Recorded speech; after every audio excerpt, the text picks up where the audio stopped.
Welcome to the Deep Dive. Today we're digging into something pretty fascinating. An event that, well, didn't just shake up the tech world, but had a direct line to you, the American taxpayer. We're talking September 18th, 2025.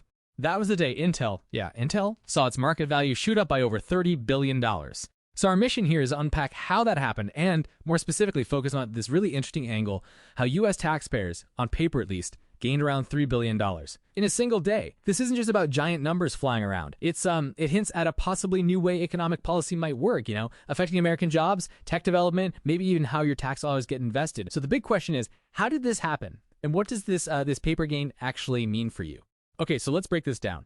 That $30.74 billion jump for Intel on September 18th, it didn't just appear out of thin air. It was really driven by two major announcements hitting around the same time. First up, a huge alliance with nVidia. You know nVidia, the AI computing giant. They committed to putting $5 billion into Intel. And here's where it gets really interesting. The investment was at $23.28 a share. That was actually a discount compared to Intel's price the day before, which closed around $24.90. So that suggests, well, maybe some pretty tough negotiations happened earlier, perhaps when Intel wasn't in quite a strong position. Right. And what's fascinating here, it wasn't just about the cash injection, though $5 billion is obviously significant. The deal itself is complex. It involves Intel designing custom x86 CPUs, the core processors specifically for NVIDIA's AI stuff, and also building new x86 RTX SoCs, those system-on-a-chip things, combining graphics and processing for PCs. So for NVIDIA, look, it's a smart strategic move. It helps them diversify manufacturing, get less reliant on, say, TSMC over in Taiwan. But for Intel, wow, this is a massive win. It instantly boosts their credibility in the foundry services game-making chips for others because they landed such a huge, demanding customer. Okay, so a blockbuster deal with nVidia, that's one catalyst. Well, there's something else going on. You mentioned two things. Absolutely. The other piece, which had actually happened a few weeks before, was pretty unconventional. The U.S. government itself took a direct equity stake in Intel, 9.9%. A direct stake. So the government owns part of Intel now. Effectively, yes. It positioned the public, the taxpayers, to directly benefit if Intel's fortunes turned around. It's a step beyond just handing out grants.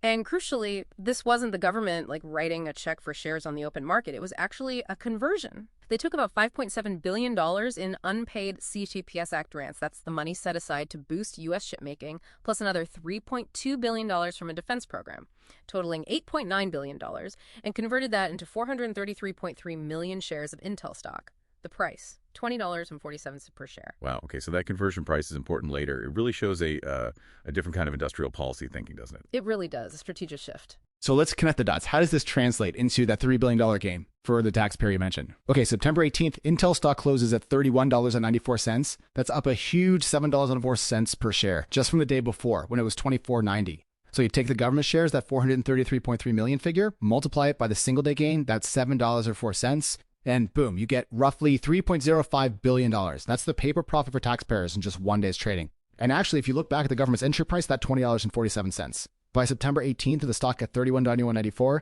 the total unrealized gain was already close to $5 billion, almost $4.97 billion to be more precise. But you keep saying paper profit or unrealized. That's an important distinction, right? This isn't cash sitting in the treasury yet. Exactly. That's the key point. It's an unrealized gain. It reflects the increased market value of the shares. It shows potential. But it's not actual money realized by the government. That only happens if and when the government decides to sell those shares. But the benefit here isn't just about potential future cash returns. There's a bigger strategic picture. Think about it. A stronger, more resilient domestic semiconductor supply chain. That's huge for national security and the economy. Plus, a revitalized Intel means potentially more corporate taxes, more jobs, more income taxes down the line. And it serves as a kind of validation, perhaps, for this bolder type of industrial policy. We've seen government equity stakes before, of course. Some worked out well financially. TARP during the financial crisis actually made a profit, about $16 billion net. Others, like the GM bailout, well, that ended up costing taxpayers around $10 billion. So it's not always a guaranteed win financially. Okay, so wrapping this up, we've seen Intel's huge market jump driven by that NVIDIA partnership. And underpinned by this unique U.S. government equity stake, which wasn't a direct cash buy, but a conversion of prior commitments, all leading to this striking $3.05 billion single-day unrealized gain for taxpayers. Right. And this whole event, it really could be seen as a potential template, maybe, for a more assertive American industrial strategy, moving, beyond just grants and loans into direct equity stakes. It's a pretty fundamental shift in how public money might interact with key private industries. Which leaves us and you with the big question to think about.